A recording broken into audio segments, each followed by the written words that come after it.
thanks so much for joining us here on Business Today. It's fantastic to have you with us a day after such a phenomenal listing, not just one that has been a stellar listing for Freshworks, for an entire ecosystem of startups to look up to, but also for of course all the employees that have turned crorepatis overnight. And I'm going to talk to you a little bit more about that. But first, I just want to ask you how you're feeling, how the experience was, what was day one like? So good morning, Abha. Thank you for having me. It's a pleasure to be here. I grew up reading India Today. So it's really a fantastic feeling. It's a long journey of 11 years, and it really feels like day zero for all of us at Freshworks. So we look at this as a dream come true moment. Not just for Freshworks, but we're also excited that we are the first Indian SaaS startup to go public in the US. We're excited because there are so many others who can follow, and our dream is to see India as a product nation. And I truly believe that SaaS could be for India what IT services was 20 years ago. So the excitement is all the more bigger. And for us, I think today is day one. So yesterday we said it was day zero. I think a new journey starts as a public company, and we are excited to start on this new journey. What is different today, Girish, in terms of the ecosystem or the factors at play that you feel will allow many more startups, even if it's in the particular field of SaaS, to really grow, scale up, and reach global proportions now going forward? I think what we are seeing now, Abha, is the rise of product-led growth companies. So what we do at Freshworks is we truly believe that we are designing products for the users. So, and we all know how Steve Jobs and Apple made the focus on design, on delighting users, and then you don't rely so much on consultative selling, you rely on the fact that customers are buying. And that's what is happening here as a trend.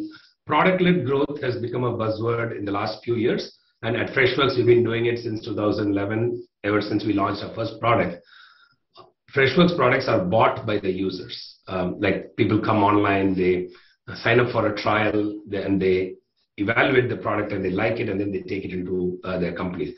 Very, very much like how we all got introduced to Zoom, right? Like, so you didn't hear from a Zoom salesperson calling you and trying to sell you.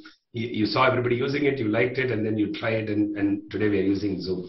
So I think that is the trend, and I think that is a great opportunity for entrepreneurs starting up in India to go after global markets, sell to customers anywhere in the world. But if their products are designed to delight the frontline users, like people will buy them rather than having to sell. I know you were asked several times, why did you list on the Nasdaq? And I also understand that, you are a global company, and I'll let you share that with our viewers. But it is an interesting, scenario where today startups do have options as well. And that is only to be seen as a positive, I'm guessing, even though that debate about where they should list will continue. I think it's fantastic what we saw with the Zomato IPO, the demand for like a startup from India, in India, was amazing to see. I think it's great for India. I also believe that every company is different, like you have different constraints. So Freshworks has been global from day one, like ever since our first customer came from Australia. When we had the first handful of customers, they came from 4 different continents. Today we have more than 52,000 customers in 120 plus countries. And as a US headquartered company now, I think we made the choice that the US markets are the best suited. And as a B2B SaaS company, the understanding for SaaS is also probably a little bit better in the US market. So we chose what's best for Freshworks. But I think the environment in India is fantastic. And all in all, both are good options. And if startups are getting good IPO exits, then it's always great for the Indian startup ecosystem.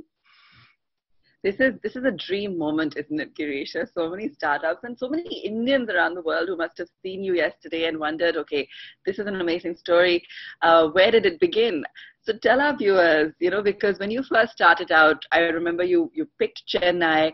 A lot of people were skeptical about that. There were a lot of challenges about a decade ago. The ecosystem wasn't as conducive. You probably had the same struggles as so many founders about convincing investors that you were on the right track. Share with us the early days. Sure. The story of Freshworks starts in 2009. It's really about a broken TV and the poor customer service experience that I had with the shipping company that refused to pay my insurance claim. And it took me almost 6 months of back and forth emailing and calling their customer service team. And finally, when I wrote about my experience online in a forum, the president of the company came and apologized and processed the refund. So you have to understand that this was early 2010 when this happened in my life, and Twitter and Facebook were not so big in those days. So the aha moment for me was, hey, the rise of social media is shifting the power from the hands of the company to the hands of the consumer. And that's how I got the idea to build a fresh help desk. And that's why the company and the first product was called Fresh Desk at the time, where we thought we could help businesses listen to customer problems, not just via phone and email, but also on online social media like Twitter and Facebook. So that's how we started. Today, Fresh Desk is our largest product. We can help businesses engage with their customers across any channel, WhatsApp or Facebook Messenger or Instagram. So today's customers want support wherever they are, and we help businesses deliver that support. So I think that's the customer service journey with which we started. And I think as any startup, the whole journey of a founder is fighting against all odds, right? And Chennai, I chose Chennai because that's where I'm from. So you want to start from home, but Chennai wasn't really the startup ecosystem, or didn't have the startup ecosystem in 2010. So people advised me to move to Bangalore because you get the talent there, or move to Silicon Valley after a few years because you can't build it from India. But I think we believed in our products, and we believed that if you can build products that customers love to use, we could just keep growing. And that's what happened. We had 100 customers in 100 days and 200 customers in 200 days. So even before we got the first $1 million of VC funding, I think our customers coming in and really global customers. These are small customers, but global customers coming from all around the world, really buying our products gave us the confidence that we could just go on. It's an amazing story, and I know while you had, I was reading somewhere that there were early stage detractors. I know a lot of other founders would want to ask you, but how did you do it? How did you get those 100 customers in 100 days? I think, as I said, we didn't sell. Customers bought us. So when we look at the Freshworks business as catching fish, right? So we cast the net far and wide. And the market was big enough, and people who came, so we focused on driving traffic to our website and letting people experience the product. So in a big market, it wasn't that hard to get 100 customers in 100 days because people saw what they liked and then they bought it. And at that time, as I told you, the social media was catching on. People wanted to engage with their customers on social media, and we were one of the very few solutions that offered that at that time. So people who were looking to listen to their customers on Twitter and Facebook, they saw Fresh Desk as a good way to do that. You had that USP. You've also been known, Girish, to have created a phenomenal culture. One which is very, very sort of like a family almost, at the office. And of course, 75% of your employees have ESOPs, and correct me if I'm wrong, and so many of them are now crorepatis. So tell us about this. I mean, tell me the exact numbers as well. We've all been talking about it, since the listing. And is this something that is inbuilt into the company DNA? Does everyone who join, receive ESOPs? How did you sort of implement this culture at Freshworks? See, the word that we use to describe our culture is Kudumba. Okay. Kudumba means family. It comes from the Tamil word Kudumbam, and Tamil is what we speak in Chennai. And we look at employees as being part of our family. And I'm not just saying it as a cliche. We are an employee-first company. And I personally believe that when we build a startup, like I cannot build it alone. We are all doing this together. So, and every employee of Freshworks, not just the ones who are here today, including all the employees who have worked with us maybe in 2011 and 12 and 13 and spent like several years of their life contributing to Freshworks, I think they've all played a part, and it's only fair that they all share the rewards. And that's been our philosophy from day one. So I saw the stat from our HR department that 76% of our employees own shares, and I always thought it was more, and then I realized it is 76% because we've been hiring so many people in the last 6 months, and we usually wait now like for people to complete a year or so before we can give them stock. So that is the reason that number actually went down. It used to be like 90%, and I'm super happy. And for India, many employees do not realize the value of ESOPs, and today they all understand what it means. So, and when we say 500, more than 500 people are crorepatis, there are also several, let's say, multi-crorepatis and dollar millionaires and multi-millionaires. So we will bring the stats because we truly believe that this story needs to be told. Employee wealth creation is an important aspect, and I hope we can inspire more founders and entrepreneurs to do this for their employees, and I think we'll come with more data. So we've just come back from New York. I'm in home today, and but I will definitely ask our team to share more stories, and it's also not just numbers. If there are volunteers, we would like to bring those stories to life to really see how Freshworks has made a difference, but more importantly, to let all employees working in startups to know that they deserve it. Like when you spend like several years of your career life, actually your sweat and blood and tears and the sacrifices that you make working for a startup. So this is the true reward to the families who have made all those sacrifices. We have to create meaningful wealth for employees. I truly believe in that, and I think those stories must be told. Absolutely, they must. And, as you said, more than 500 crorepatis, and you said that a lot of them are also really young, just under 30. So, is this possibly kicking off a new trend? As you said, you hope it does. We have a lot of big listings, and I know at least one or two, of those have been talking about ESOPs, have been talking about, implementing certain things just ahead of, the big issue. Do you see this sparking off a big trend when it comes to the ecosystem, and this actually being institutionalized in a way, or will it be company to company really? No, absolutely. I think once employees become aware of the amount of wealth creation possible, I think they'll start demanding that, and it's the right thing to do. See, if we are learning from the best in the world, we have to understand that if you want India to produce a Google or a Facebook or a Twitter, you also have to understand that Google created so many millionaires. When Twitter went public, they created 1,600 millionaires only in the city of San Francisco.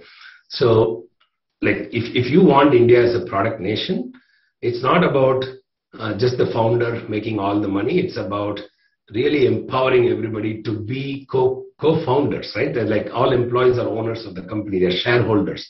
So, and I say the responsibility of the CEO is to all shareholders, employees being the internal shareholders and investors being the external shareholders. So we have to grow the value of the company in order to make sure that all shareholders get their rightfully deserved returns. Fantastic. So Girish, this leads me to creating a wealth and value for your shareholders now. What's the plan? This must be, a huge culmination, but also the beginning of a new phase, a new journey. Yeah, I think as we step into our journey as a public company, so we are super excited. Like the roadshow that we just concluded, it went on for almost 8 days. We met some of the best investors in the world, and we have really a list of investors that any company would envy in terms of having the top global investors who have invested in the future of Freshworks. And I take this as my new responsibility to, and yesterday I said, I feel like an Indian athlete who has won gold in the Olympics. Now, the point is not to win gold and go home and sleep for the next 4 years. You have to train as a world-class athlete. You have to keep winning every month, every race, every quarter. So I think that's how I feel. So we are really energized. We know we are celebrating like yesterday and today, but we'll go back to work. And it's I said yesterday was day 0, so technically today is day 1. So what are some of the key changes that you're going to implement, Girish, personally for you, whether it be at work, at life, for your employees? What's changed? No, I think this definitely brings more discipline. In fact, I have used this analogy before, Haba, so I'll actually use it again. So I think our journey as a VC-funded startup could be compared to like being a bachelor, where you could party and have fun. You can be inefficient, nobody cares. Like going public is like starting a family and becoming responsible. And you have to really make sure that you come home every day and you deliver, you take care of all stakeholders in the family. So I think that is the analogy to best describe it. And so I think, but it's good. You don't want to be like a partying bachelor all your life. So you want to be responsible, start a family, and then actually make a meaningful impact in life. That's what all of us do, and that's what we intend to do. And be that world champion while doing that, because going public is easy. Staying public and winning as a public company takes a lot more discipline and challenge, and we want to do that. So that's the journey ahead.